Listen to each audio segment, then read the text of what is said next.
Els fets de les últimes dècades del segle XIX són tan importants que hi hem de tornar. Per començar, parlarem de dos moviments, l'obrerisme i el catalanisme.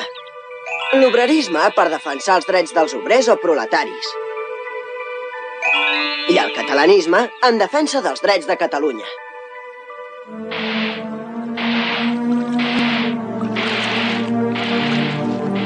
Com els de la resta d'Europa, els obrers de Catalunya havien de treballar 14 hores cada dia i en unes condicions molt dures. Només treballem i total per 6 pessetes cada setmana. Vosaltres calleu i a la feina. No et fots? Gràcies. Molts nens des de l'edat de 8 o 9 anys ja treballaven a la fàbrica, com aquesta davant del teler. I les dones també havien de fer feines molt dures. Proletaris del món, uniu-vos! Proletaris del món, uniu-vos! Proletaris del món, Per lluitar contra aquestes situacions, els treballadors d'Europa van formar l'Aliança Internacional dels Treballadors, que va enviar representants a Catalunya, com per exemple l'italià Giuseppe Fanelli. Els obrers ens hem d'unir per aconseguir els nostres drets. La nostra força la tindrem amb la solidaritat. Aquest obelisc, un home sol no pot aixecar-lo encara que treballi 1000 hores. En canvi, 1000 homes en una hora sí que poden. Com diuen Bakunin i els anarquistes, cal fer la revolució per instaurar la democràcia del proletariat. Hem d'aconseguir una societat lliure on l'home no sigui explotat per cap altre home. A Barcelona hem de constituir el primer grup internacionalista d'obrers. Permeteu-me que em presenti, companys. Soc Paul Lafargue i us parlo en nom del meu sogre Karl Marx, que és el cap de l'Aliança Internacional de Treballadors.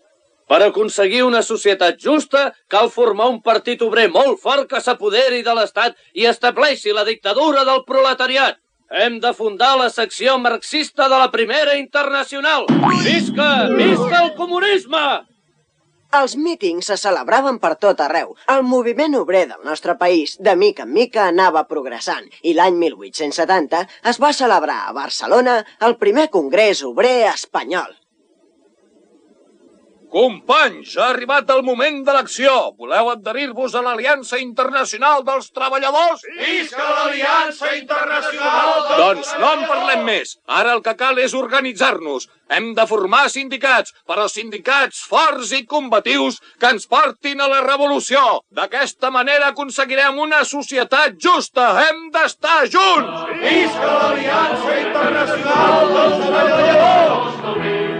Així com els obrers s'organitzaven i lluitaven per intentar aconseguir les seves reivindicacions, també d'altres catalans van iniciar un moviment per defensar la personalitat política de Catalunya enfront del centralisme de Madrid. D'aquest moviment se'n va dir catalanisme i participava gent de totes les classes socials. I vostè, senyor pagès, per què és catalanista? Per molts i importants motius. Abans de les lleis de Madrid ja hi havia les lleis i la tradició de Catalunya. I Catalunya és la pàtria dels catalans. En té prou amb aquest motiu? I vostè? Doncs amb molt de gust li explicaré, jove. Catalunya és un país industrial, amb moltes fàbriques. En canvi, la resta d'Espanya continua amb l'agricultura. El govern de Madrid, com que tant se'ls en dona la indústria catalana, deixa entrar els productes estrangers perquè són més barats. Així, els nostres productes es venen poc i la nostra indústria s'enfonsa. Hem de defensar els interessos catalans. Ai, Déu meu, Déu meu.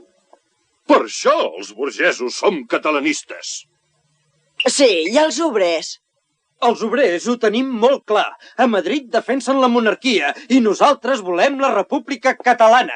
Company, recorda que nosaltres els obrers no tenim pàtria, ni monarquia, ni república. O sigui que visca la internacional. Jo vull la república. El veritable internacionalisme parteix del reconeixement de les nacions. Som i serem gent catalana? Tant si es vol com si no es vol.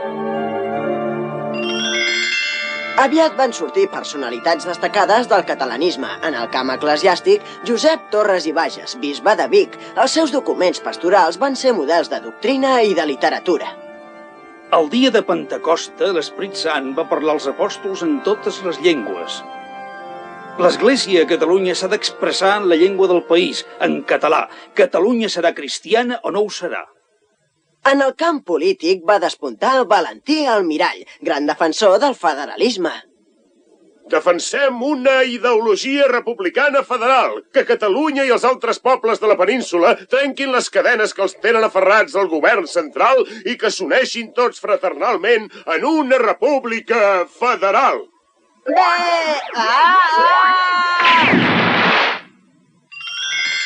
I també Roca i Ferreres. Vosaltres, perquè vull que sapigueu la meva manera de pensar.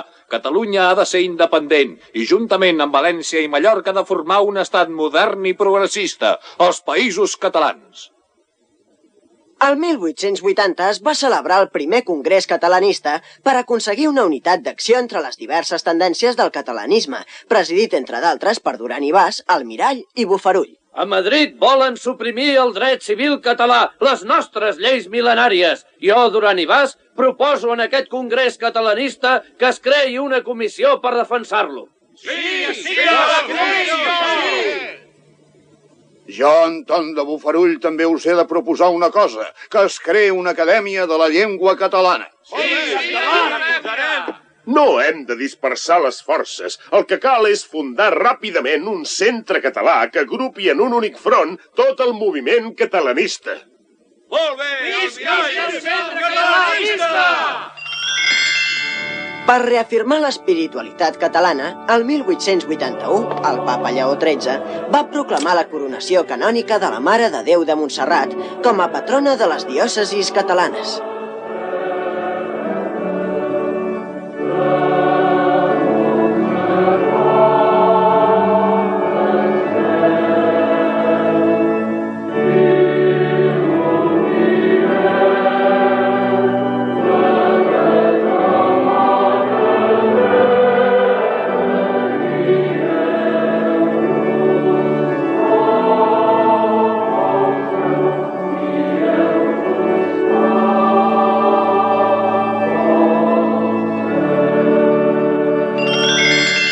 A més de fer actes simbòlics, calia actuar.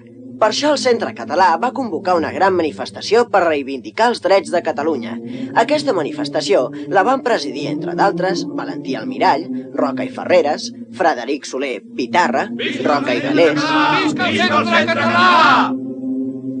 Visca avui de Valls! En aquesta manifestació hi estaven representades totes les classes socials, els burgesos, els menestrals, els pagesos, els obrers, els estudiants, fins i tot algun capellà. I jo estic d'acord amb el que diuen, soc català i porto barretina, i si algú em diu res, li ventaré fum al nas. Mentrestant, els obrers continuaven lluitant pels seus drets. Els obrers de Sabadell volem treballar només 8 hores diàries. I ara? Doncs farem una vaga! 8 hores, 8 hores, 8 hores, 8 hores, 8 hores, 8 hores, 8 hores... Desenvainen! A la carga!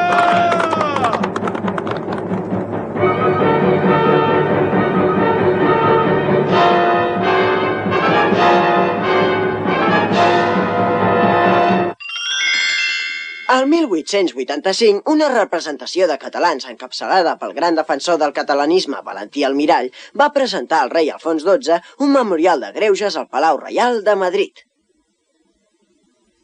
Majestad, Cataluña no puede utilizar públicamente su lengua. Su derecho civil y su industria están amenazados.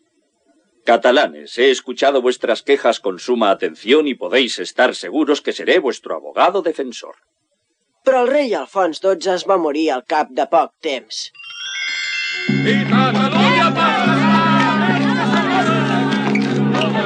L'11 de setembre de 1888, els catalans van desfilar per primera vegada davant de l'estàtua de Rafael Casanova. Rafael Casanova havia lluitat l'any 1714 contra Felip V per defensar els drets de Catalunya. El mateix any, el 1888, es va celebrar a Barcelona el primer congrés del Partit Socialista Obrer Espanyol, després d'haver-se fundat la Unió General de Treballadors, sindicat d'inspiració socialista. Visca la reivindicació!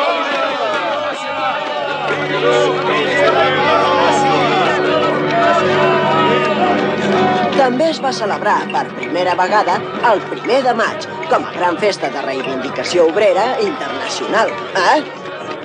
Aquests tenen males puces, jo me'n vaig.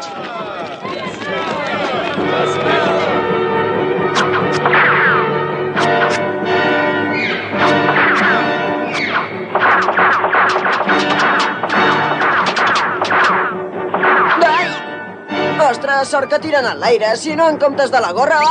Força! Força! Força! Força!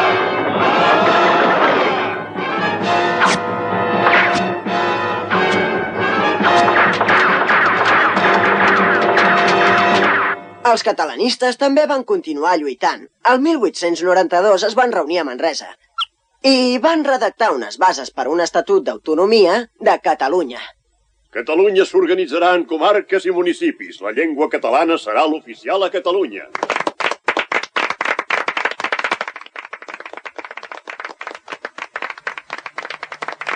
Senyor Prat de la Riba, com es nota que a vostè li agrada ser secretari del senyor Domènech i Montaner? Segur que aquesta primera assemblea de la Unió Catalanista serà un èxit.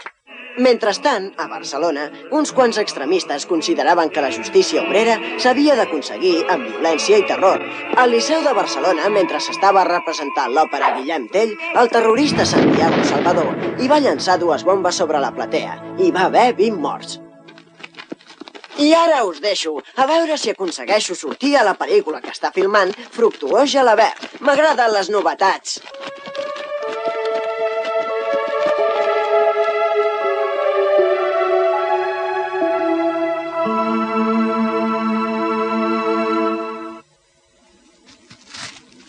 Guantanamera, Guajira, Guantanamera.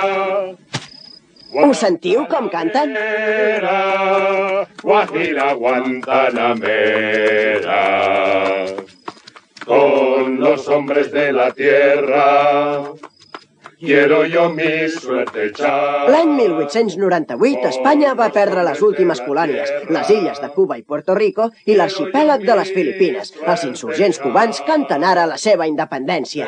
Adéu! Visca Cuba independent! Adéu! Visca Cuba! Adéu! Pels cubans! Visca la independència! Guantanamera, Guajira, Guantanamera. Guantanamera, Guajira, Guantanamera. Adiós mi Cuba, adiós mi amor, siempre estarás junto a mi corazón.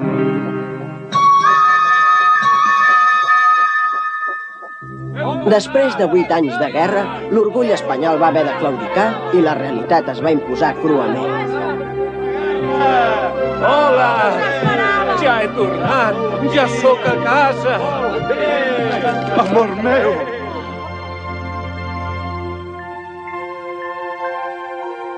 Espanya, Espanya, escolta, Espanya, la veu d'un fill que et parla en llengua no castellana. El poeta Joan Maragall ara està escrivint l'Oda a Espanya, que reflecteix la commoció pública davant de la tragèdia. Tota la vida ho he dit. Tant la Unió Catalanista com els republicans federals sempre han estat partidaris de la independència cubana. Em semblaria molt bé si no haguéssim perdut un mercat, però ja veuràs com això aguditzarà encara més la crisi econòmica que patim. Senyors, el que s'ha de fer és canviar la mentalitat del país o la manera de governar-lo. Tu parles de descentralització. No, jo vull dir conquerir el poder central. Mireu les declaracions del general García de Polavieja. Diu, els catalans podreu administrar vosaltres mateixos Catalunya. Espanya us necessita al seu costat per anar endavant. Paraules! Ja veurem si és veritat. La Vanguardia! Dóna'm. Té. La Vanguardia amb l'augment dels impostos! La Vanguardia! Les promeses només van ser això, promeses. Res no es va complir, i l'augment abusiu dels impostos va provocar un malestar als comerciants i als industrials barcelonins, i no els van voler pagar. D'això se'n va dir el tancament de caixes. Però tu saps ben bé què em toca pagar. No me'n parlis, Marcelí. Però què volen ara que tanqui la carnisseria? Doncs la tancaré. Escolta, suposo que aniràs a la manifestació. I tant que hi aniré. Ja ho sentiran que s'han cregut. Mira, Marcelí, nosaltres, els botiquers, ja ho saps prou, no ens en fem de rics. I ara ens venen amb paraules molt boniques, com tantes vegades, i que no serveixen per a res. Que no compleixi les promeses no ens ve de nou. Però que ens toqui la butxaca... No, merda. Jo tanco! Senyors regidors, m'haig de solidaritzar amb aquesta actitud majoritària de la ciutadania i el meu deure és presentar la dimissió. El doctor Bartomeu Robert, alcalde de Barcelona, va ser tan popular que, quan es va morir l'any 1902, es va decidir que li erigirien un monument. Avui el podem veure a la plaça Tetuan de Barcelona. Ell va ser el president de la Lliga Regionalista i proposava l'autonomia catalana dins de l'estat espanyol. El seu portaveu era el diari La Veu de Catalunya. Els catalans ja érem 2 milions. Anem a les Corts amb el nostre propi partit, la Lliga. I tu, Joan, que sempre estàs tan callat, què me'n dius d'això? Miri, senyor Salvatella, què vol que li digui un treballador? Jo de política no hi entenc gaire. Doncs te n'hauries de preocupar més, noi. Un partit catalanista fort com el nostre pot conquerir l'Estat i acabar amb la roda de liberals i conservadors i prou dependència. Com veieu, en aquest establiment hi predomina la clientela burgesa, catalanista, conservadora i tradicionalista. Però a altres llocs no es pensa pas el mateix. Als barris obrers es comença a sentir un brogit de canvi. Voleu venir a un cafè de la barriada de Sants? Companys, s'ha de tenir un criteri revolucionari perquè el proletariat no quedi reduït a un ramat d'esclaus. La nostra és una tasca d'emancipació i de lluita. Una de les grans armes que tenim els obrers és el nostre nombre. Tots junts guanyarem qualsevol lluita si imposa la vaga. Ens ajuda. Què en penses, tu? Sí, Jaume, tu com ho veus, això? Doncs jo de política no hi entenc gaire. Però esclar que no hi entens, com que ets amo. Sí, amo de can misèries, com les que em deixa aquest cafè. Hem de formar un sol bloc, una sola força, una sola ànima. Noi, m'agrada molt sentir-te. Parles com un llibre obert. El diari La Huelga General va promoure el 1901 una vaga revolucionària que va ser secundada per més de 100.000 obrers, la més gran de tota Europa fins llavors. Aquí ho teniu, les naus buides. Les fàbriques sense treballadors, els telers parats. Aquesta situació no pot durar més. Ja n'hi ha prou de caciquisme i de les seves manipulacions. S'han acabat les paperetes que han fet votar fins i tot els morts. La Lliga i la Unió Republicana han guanyat les eleccions. Sí, però aquest perill s'ha de tallar. Però com ho hem de fer? A les bones o a les males? Ho hem de fer com sigui. S'ha mort mossèn Cinto Verdaguer. Però què dius, ara? D'on has tret la notícia? Corre de boca en boca per la ciutat. Déu meu. Escolteu-me! Escolteu-me tots! Mossèn Cinto s'acaba de morir. La mort de Jacint Verdaguer, el poeta nacional, va commoure a tothom. Obrers i patrons es van apropar per unes hores en un únic sentiment, el del dolor, produït per la desaparició del gran poeta de Catalunya. Demanem al Senyor que il·lumini el nostre enteniment i la nostra voluntat, perquè... Tu, de cara a la paret! Perquè les coses que hem après en aquesta escola ens siguin de profit espiritual i ens serveixin per la vida. Au, té! Miquelet, vine cap aquí de pressa i para la mà! L'any 1900 a la província de Barcelona hi havia gairebé un 55% d'analfabets. La xifra era tan alta que no és gens estrany que un grup de pedagogs es preocupés seriosament del problema.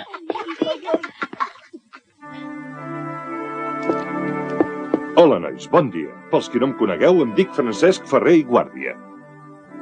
Aquesta serà una escola lliure. En comptes de dogmes, la ciència. En comptes de resar, raonar. Res d'aprendre's les coses de memòria. I no vull ser només el vostre mestre, sinó també el vostre amic. Per exemple, sabem qui era Pelai, però no qui va ser Guifré el Pelós. Tot allò d'Espanya limita al nord amb el mar Cantàbric i França, a l'oest amb Portugal i l'oceà Atlàntic no ens serveix per res, si alhora no sabem quin és el nostre país i no aprenem a conèixer-lo i estimar-lo en català. Per això els he cridat a vostès, els pares dels alumnes, perquè coneguin la meva manera d'ensenyar. Acabem de veure Francesc Flors al Col·legi Sant Jordi.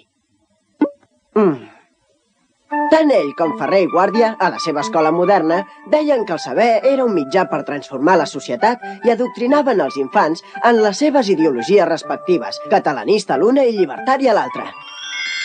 Les diferents posicions d'ideari polític i social tenien les seves publicacions i editaven els seus diaris, butlletins i pamflets, dels carlins i dels anarquistes, dels monàrquics i dels centralistes, dels republicans i dels catalanistes, sense oblidar els naturistes, els esperantistes, les feministes, els sindicalistes, els vegetarians, els lliurepensadors. I ja em veieu a mi com aquell qui no fa res, llegint-los a tort i a dret. I és que si no ho faig, no estaré al corrent del que passa. Esclar, que avui no sé si tindré temps per llegir-m'ho tot. Escolteu què diu aquesta Alexandra Leroux. Jóvenes bárbaros de hoy. Los proletarios no vamos a perder el tiempo con patriotismos burgueses. Quin demagog. Per això li deien l'emperador del paral·lel. Companys i treballadors, la nostra tasca és destruir completament totes les institucions de la societat capitalista, començant per l'Església amb els capellans i les monges. Mireu, companys, aquest és el meu sopar! Gràcies! Alexandre Leroux va ser un polític que va intentar oposar l'obrerisme a la política catalanista.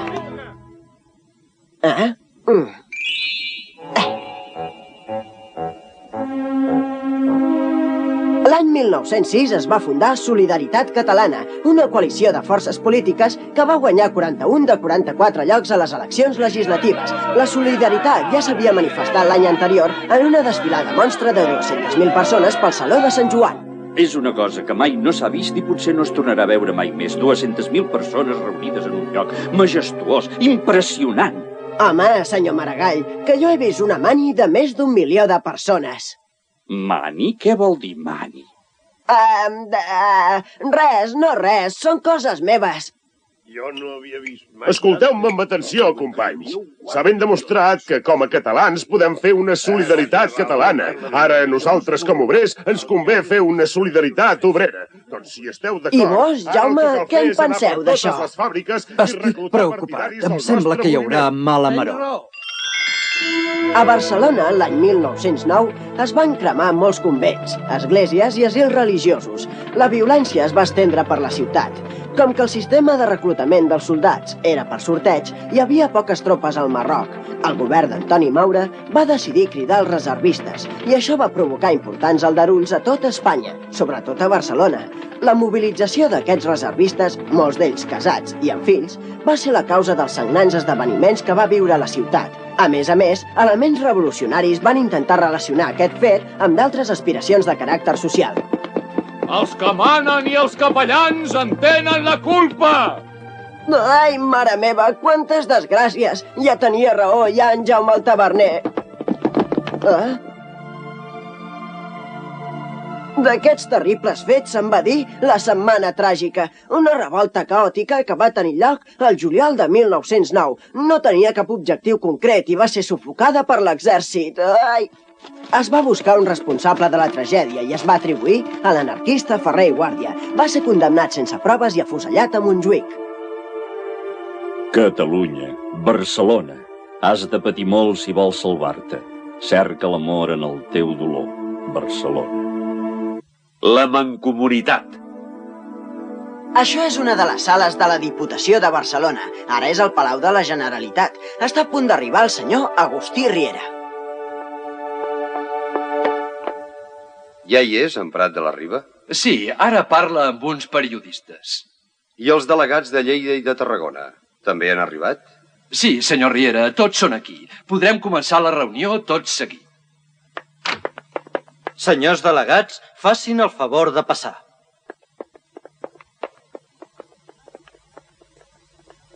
Al 1911 van tenir lloc diverses reunions de delegats de les diputacions provincials catalanes. Les va presidir Enric Prat de la Riba, a fi i efecte d'endegar un projecte per agrupar totes quatre en una sola diputació de Catalunya. La Mancomunitat va ser el primer pas per demanar l'autonomia. Senyors delegats, hem de ser sincers. Tots sabem que la Mancomunitat no serà una institució pròpiament política, però de moment només podem plantejar-ho així a Madrid. Que ja és molt, senyor Prat de la Riba. Tenim el deure històric de posar les bases d'una futura autonomia de Catalunya. El projecte va passar per un seguit de vicissituds. L'aprovació del govern central, la del Congrés, la del Senat, el tancament de les Corts. El 26 de març de 1914, la Mancomunitat de Catalunya va obtenir llum verda. Va adoptar la forma representativa amb president, assemblea i Consell Permanent. Era el primer organisme públic nacional després de 200 anys justos de la Guerra de Successió. Ja està tot conforme? Falta un segell. Quin segell? Aquest. Durant segles, Catalunya ha viscut com si no hagués tingut mai estat. Com a conseqüència d'aquest abandó, avui dia som un país endarrerit. Madrid, o sigui l'estat central, no s'ha preocupat de nosaltres. Doncs bé, ara la Mancomunitat haurà de fer d'estat. Farem d'estat regional. Quin programa d'acció té la Mancomunitat per modernitzar Catalunya? Es tracta de crear noves iniciatives i enfortir les que ja existeixen. Per exemple, tots sabem que tenim gairebé uns 300 pobles incomunicats. Doncs bé, hem de procurar.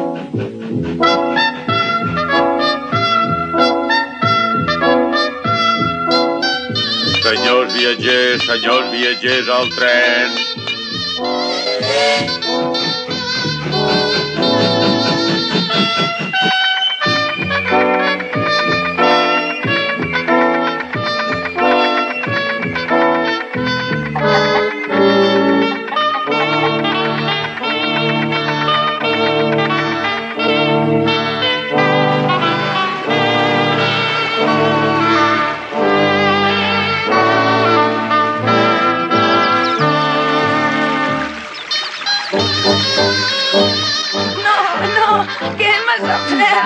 No ho vull.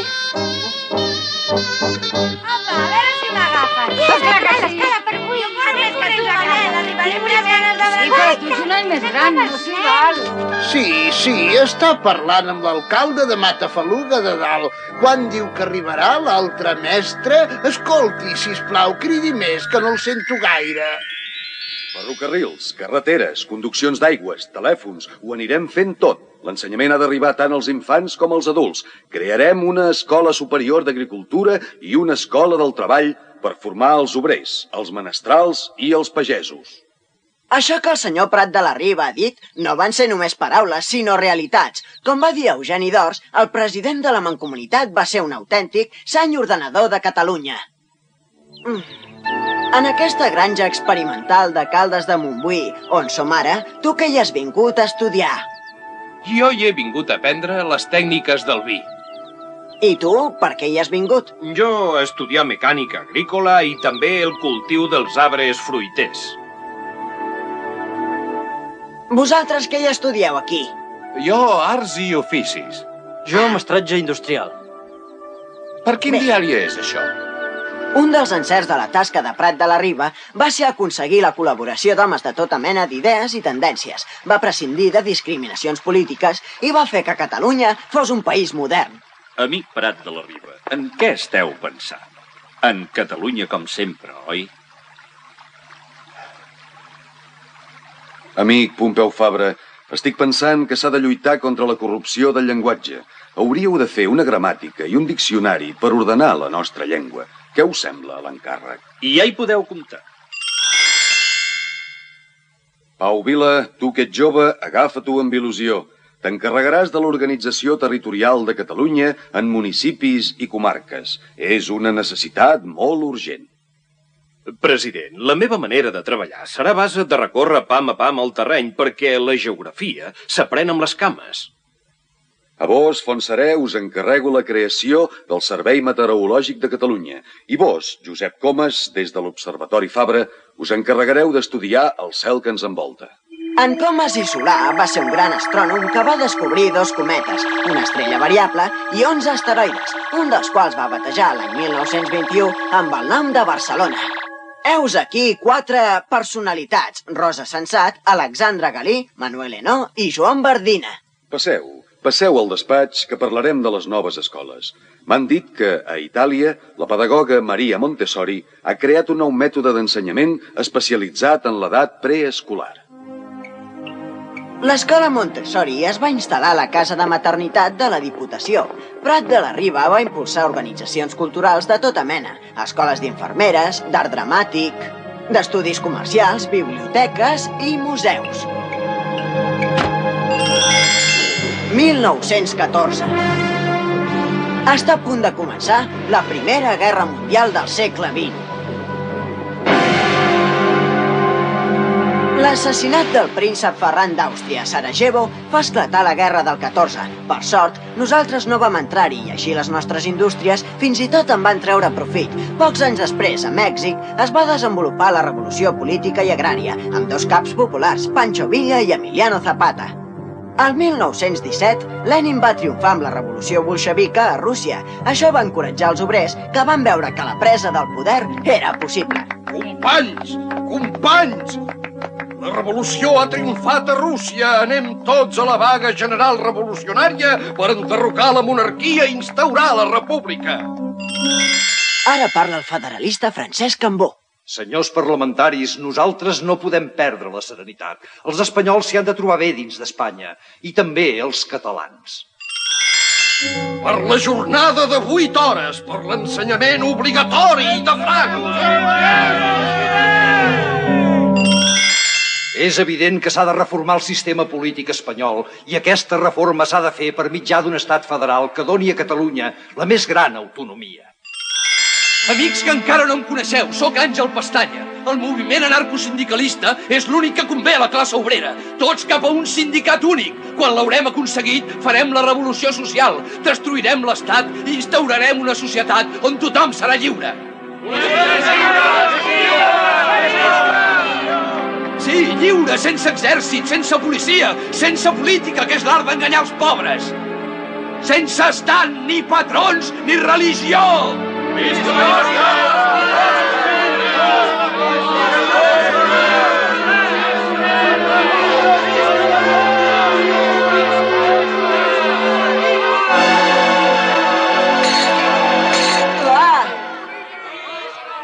Això passava davant de la fàbrica La Canadenca.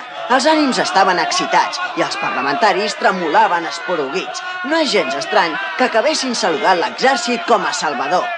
Senyors, la situació cada vegada és pitjor. Si no ens unim, la revolució ho engegarà tot a rodar. Hem de lluitar per Catalunya i l'Espanya gran.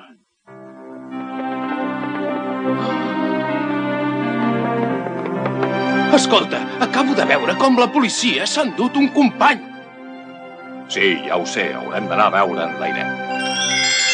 El carrer és dominat pels vaguistes. No hi ha ordre enlloc. Si el govern no pot fer neteja, la farem nosaltres. Han disparat contra en Tàpies a la barriada del Clot i jo us dic, quan ens tocarà a nosaltres?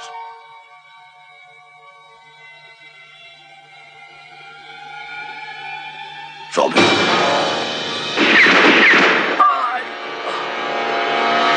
Mal viatge l'hem barrat. Els pistolers a sou de la patronal tenien en el seu punt de mira el líder sindical Salvador Seguí, el noi del sucre, i Francesc Layret, polític i advocat dels obrers, i antic company d'estudis de Lluís Companys. Aquest cop havia narrat el tret, però finalment ho van aconseguir. Francesc Layret assassinat!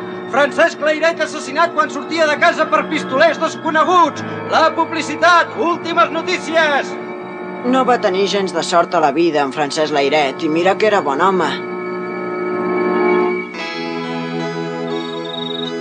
Vagues que paralitzaven la indústria, bombes que explotaven, pànic i mort per tot arreu, gent que matava per 4 xavos sense donar cap importància a la vida humana, desordre, anarquia, por. Però també hi havia una altra cara molt més optimista. Déu nos dol la Casa Blanca amb un cel ben assolellat. 2 rosers a la finestra, que l'amor hagi flaiat. L'altra cara era la de la cultura, el pensament, l'art. Aquests versos que acabem d'escoltar són de Josep Carner, un dels poetes del noucentisme, el moviment cultural i artístic que va trencar amb el modernisme i va bastir el seu programa de mesura i serenitat mediterrània clàssica.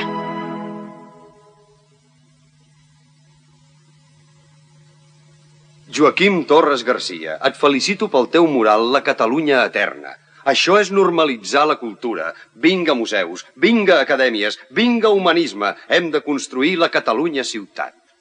Aquest que parla també i amb tant d'èmfasi és Eugeni d'Ors, un dels teòrics del noucentisme. D'Ors, filòsof i assagista, va dirigir el Departament d'Instrucció Pública de la Mancomunitat i va ser secretari de l'Institut d'Estudis Catalans, entre altres coses.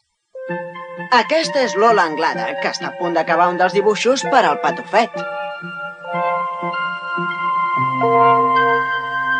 Ja està.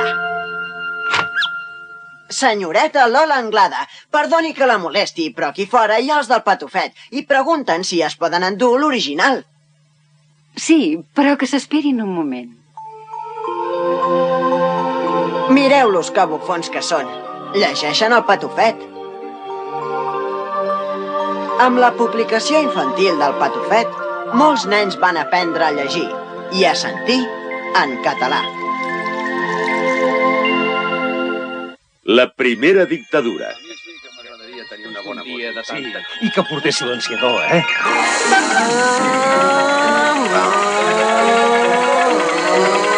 Aquí al paral·lel de Barcelona sí que hi ha gresca. I és que com els feliços anys 20 no hi ha res. Escolta, Draghi, escolta. Vols dir que no t'embales un pèl massa? Potser que frenis, eh?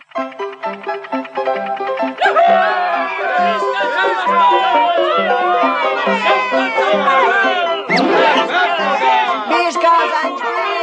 Visca! Gresca! Visca la gresca! Visca! Les arts es transformen i no es pinta només el que veu l'ull. Picasso comença la seva època cubista. Prou que es veu en aquest quadre seu Tres músics, pintat el 1921.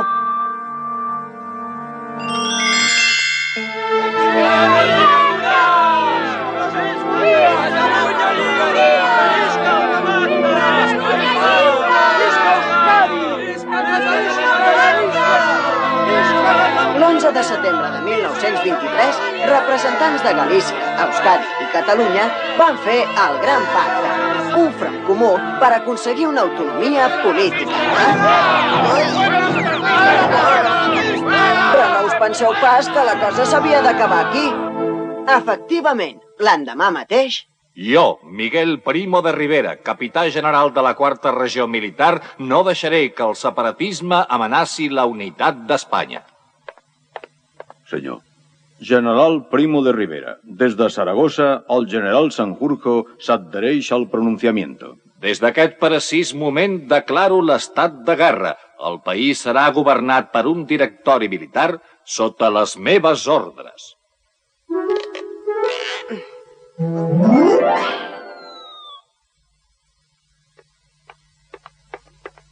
Majestat, em plau notificar-vos que el meu govern està format per 8 generals i un contraalmirall. Què us sembla?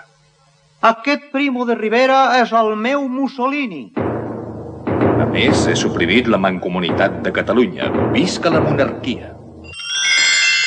Visca Espanya. I ara estem ben apanyats. ¿Sabes que Primo de Rivera té la grip? Sí, és un mal general. Miri, avui he llegat a mi casa a les 4. Quina gràcia, aquest parell, en Tuleski i Emilio, tenen tota la raó. És un mal general. Tu creus que ens convé aquest govern militar? Jo ara penso que el pobre Tuleski ja ha begut oli. Es van prohibir l'Orfeó Català, el Gracienc, el Badaloní, les escoles catalanes i el seu patronat escolar. Eminentíssim senyor cardenal Vidal i Barraquer, què ens aconsella davant d'aquesta situació, vostra eminència? Continuarem predicant en la llengua del poble. Aquest és el meu consell. Com deia el bisbe Torres i Bages, estimats, l'Església a Catalunya sent i prega en català, i nosaltres, malgrat totes les dificultats, així ho farem. El 1925, un grup de catalans va denunciar la repressió que existia a Catalunya al Comitè Nacional de Minories de la Societat de Nacions a Ginebra, un organisme internacional que era com l'ONU en aquells temps. El 22 de gener de 1926, el comandant Ramon Franco, pilotant l'hidroavió Plus Ultra, va sortir de Pals de Muguer per realitzar el primer vol de la història que va travessar l'Atlàntic. L'acompanyava Ruiz de Alda, observador, l'alferes de Navili, Duran, i el mecànic Pau Rada. Com que l'hidroavió Plus Ultra no tenia gaire autonomia, va haver de fer 7 escales. A Les Palmes, a l'illa de la Sal, va arribar a Buenos Aires el 10 de febrer i va ser rebut amb grans festes. Pals de Muguer, Buenos Aires, 10.120 quilòmetres. Alguns artistes van voler renovar radicalment l'art. Es va publicar el Manifest Groc, el document literari més conegut de l'avantguardisme català dels anys 20. Un dels que el van firmar va ser Salvador Dalí. D'ell és aquest famós quadre, Noia a la finestra, pintat al 1925. És l'època del surrealisme. Aquí teniu aquest quadre de Joan Miró o aquest poema de Foix. És quan dormo qui veig clar, foll d'una dolça metzina, amb perles a cada mà, visca el calor d'una petxina.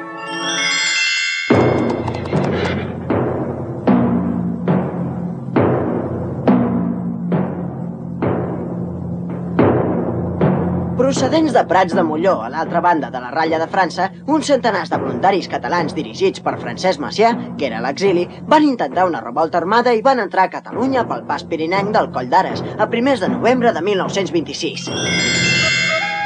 Francesc Macià havia estat coronel de l'exèrcit, però va tenir la gosadia de renunciar-hi. Em nego a formar part d'un exèrcit que reprimeix el meu país, Catalunya. Els meus ideals no coincideixen amb els de l'exèrcit espanyol. Veieu aquest sabre, símbol de l'oficialitat? Doncs prou! Ens conjurem amb el cor obert a totes les esperances. Soldats de l'exèrcit català, proclamarem la República Catalana encara que haguem de sacrificar la pròpia vida. El nostre suport és el dret dels homes i dels pobles. No podem perdre! Volien arribar fins a Olot i proclamar-hi la República Catalana. Altres punts de Catalunya també es van rebel·lar. Però Macià i els altres caps de la revolta van ser traïts per l'agent secret de Mussolini, Ricciotto Garibaldi. Van ser empresonats i jutjats a París. Al capvespre, arriben a la platja de Tossa les barques dels pescadors. Avui, la pesca ha anat molt bé. I com sempre, les tasques culturals catalanes continuen endavant. Pompeu Fabra elabora el Diccionari de la Llengua Catalana. Joaquim Ruïra, tu que ets escriptor i coneixes també el parlar mariner de la Costa Brava, hauries de col·laborar amb mi. Em podries ajudar moltíssim. I tant que sí. Veus, de la galleda en diuen poal. D'aquests peixos a Barcelona en diuen molls. Aquí en diem rogers. En aquesta època també es va crear la Fundació Bernat Metge i la Fundació Bíblica Catalana. S'estableix la llibreria Catalònia, les edicions Proa, la revista de Catalunya...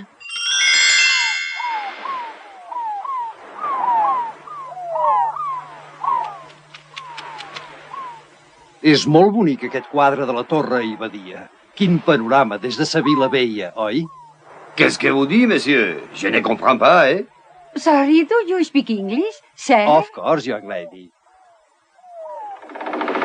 La Costa Brava comença a ser coneguda a l'estranger. Tossa, Lloret de Mar, reben els primers turistes. Ja que sóc aquí, faré una capbussada.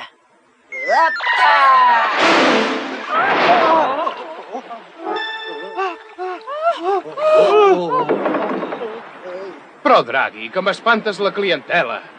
A Barcelona s'hi va construir el metro i la ciutat continuava creixent. Sobretot amb immigrants de Múrcia. La mà d'obra que va venir de fora va ser molt important. Amb el seu treball es van fer moltes coses. Ja som 3 milions i 1 milió a Barcelona. Per l'Exposició Internacional de Barcelona es va construir el magnífic Palau Nacional i altres monuments importants a la muntanya de Montjuïc.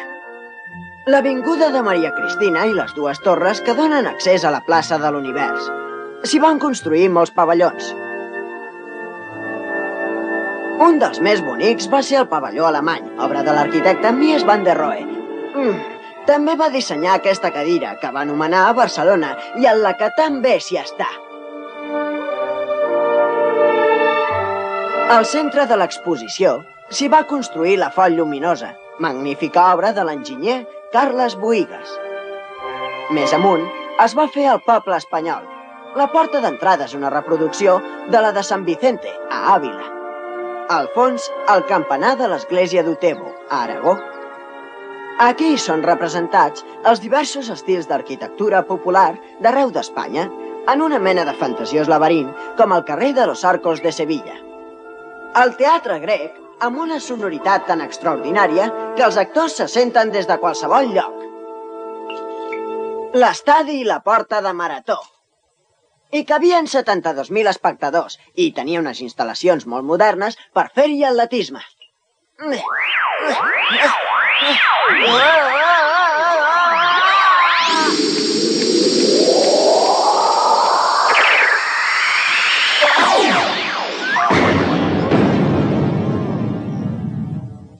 Avui, 19 de maig de 1929, jo, Alfons XIII, rei d'Espanya, declaro inaugurada l'Exposició Internacional de Barcelona. Soc a bord del dirigible Graf Zeppelin, que causa una gran sensació. Una cosa tan grossa i tan silenciosa no s'havia vist mai sobre Barcelona. Aquest globus dirigible va travessar 144 vegades l'Atlàntic, amb passatgers i tot. Des d'aquí dalt es veu tot el conjunt de l'exposició. És fantàstic! Els jardins els va dissenyar l'arquitecte francès Jean-Claude Forestier, ajudat pel seu deixeble Nicolau Rubió i Tudurí. L'alcalde de Barcelona era Darius Romeu i Freixa, baró de Viver. L'exposició internacional va ser un èxit i el nom de Barcelona va ressonar per tot el món. El general Primo de Rivera va començar a ser criticat per gent de les seves files. Generals, vull que em ratifiqueu la vostra confiança.